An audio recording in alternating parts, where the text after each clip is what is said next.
بسم اللہ الرحمن الرحیم۔ بعض ہمارے برادر سوال کرتے ہیں، جس طرح دنیا کے اندر بعض امیر لوگ بھی ہیں اور بعض متوسط درجے کے ہیں اور بعض غریب آدمی ہیں، کیا قیامت کے دن بھی اسی طرح ہمارے ساتھ معاملہ کیا جائے گا؟ جو امیر ہوں گے ان کو اچھا مرتبہ، اچھا مقام ملا جائے گا، اور جو متوسط درجے کے ہوں گے ان کو بھی یہی مقام ملے گا؟ میرے دوستوں بزرگوں، دنیا کی زندگی اور آخرت کی زندگی کے اندر بڑا فرق ہے۔ جو انسان دنیا کی زندگی کے اندر اللہ کے حکم اور آپ علیہ الصلوۃ والسلام کے طریقے کے مطابق زندگی بسر کرے گا اور ایمان کی سلامتی کے ساتھ، اور اس آدمی کا خاتمہ بالخیر پہ ہوا، اس آدمی کا خاتمہ بالایمان پہ ہوا، وہ انسان کامیاب ہے، خواہ وہ غریب ہی کیوں نہیں ہے، متوسط درجے کا بھی کیوں نہیں ہے، امیر ہی کیوں نہیں ہے، لیکن اگر اس کا خاتمہ بالخیر پہ ہو گیا ہے، اگر اس کا خاتمہ بالایمان پہ ہو گیا ہے تو وہ آدمی ہمیشہ کے لیے کامیابی کی زندگی بسر کرے گا، اور کامیابی بھی عارضی نہیں ہے، ہمیشہ کی کامیابی ہوگی۔ لیکن خدا نخواستہ اگر امیر آدمی ہے اور اس کا خاتمہ بالکفر پہ ہوا ہے، متوسط درجے کا آدمی ہے، اس کا خاتمہ بالکفر پہ ہوا ہے، اور دنیا کی زندگی چلنے کے بعد، گزرنے کے بعد آخرت کے اندر اس کو کچھ بھی نہیں ملے گا، لیکن اس کو عذاب ہی ملے گا، جہنم کا عذاب ہی ملے گا۔ کیوں؟ اس آدمی کا خاتمہ بالخیر پہ نہیں ہوا، اس آدمی کا خاتمہ بالایمان پہ نہیں ہوا، بلکہ اس کا خاتمہ بالکفر پہ ہوا ہے۔ اس وجہ سے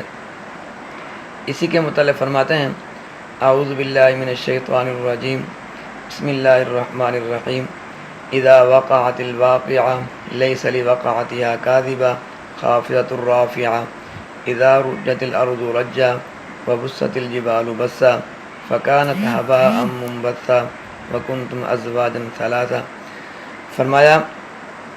اس صورت کے اندر وقوع قیامت اور قیامت واقع ہونے کے بعد جو فیصلے ہوں گے، ان کے بعد جو اہل ایمان کو انعامات ملیں گے اور اہل کفر جو عذاب میں مبتلا ہوں گے، اس کی کچھ تفصیلات بیان کی گئی ہیں۔ فرمایا آیات بالا میں ارشاد فرمایا کہ جب قیامت قائم ہوگی تو اس کا کوئی جھٹلانے والا نہ ہوگا۔ آج تو دنیا میں بہت بڑی تعداد میں لوگ اس کے وقوع کے منکر ہیں۔ جب وہ آ جائے گی جس کی خبر اللہ تعالیٰ کی کتابوں میں اور رسولوں نے دی ہے، اسے نظر سے دیکھ لیں گے اور جھٹلانے والے پریشان حال میں مبتلا ہو جائیں گے اور عذاب ہوں گے، اور اس دن مان لیں گے کہ ربنا ابصرنا وسمعنا کہیں گے۔ قیامت کے یہ خاص صفت ہوگی کہ وہ حافظۃ بھی ہوگی اور رافعۃ بھی، یعنی پست کرنے والی اور بلند کرنے والی ہوگی۔ بہت سے لوگ جو دنیا میں اونچے تھے، بادشاہ تھے، امیر تھے، وزیر تھے، قوموں کے سردار تھے، مال کی ریل پیل کی وجہ سے اہل دنیا انہیں بڑا سمجھتے تھے، لیکن کافر، مشرک، منافق یا کم از کم فاسق تھے۔ یہ لوگ قیامت کے دن برے حال میں ہوں گے، اور اس دن کی گرفت دنیا والی ساری بڑی کو ملیا میٹ کر راکھ کر دے گی۔ اور بہت سے لوگ، یہ لوگ قیامت کے دن جو کہہ رہے تھے نا، تو جو دنیا میں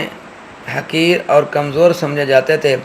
اصحاب دنیا کے نزدیک ان کی کوئی حیثیت نہیں تھی، ان کی کوئی ویلیو نہیں تھی اور ان کی کوئی وقعت نہیں تھی، لیکن ایمان والے تھے، متقی اور پرہیزگار تھے، اعمال صالحہ سے مزین اور متصف تھے۔ قیامت انہیں بلند کر دے گی، اور بہت بڑی تعداد میں تو یہ لوگ بلا حساب جنت میں چلے جائیں گے، اور بہت سے آسان حساب ہوگا اور بہت سے تھوڑا بہت حساب کر چھٹکارا ہو جائے گا۔ لیکن حضرات انبیاء اور عظماء اور شہداء کرام اور علماء اصحاب احترام کی سفارشیں کام دے جائیں گی۔ لہذا میرے دوستو، جو انسان ایمان لائے اور ایمان لانے کے بعد پھر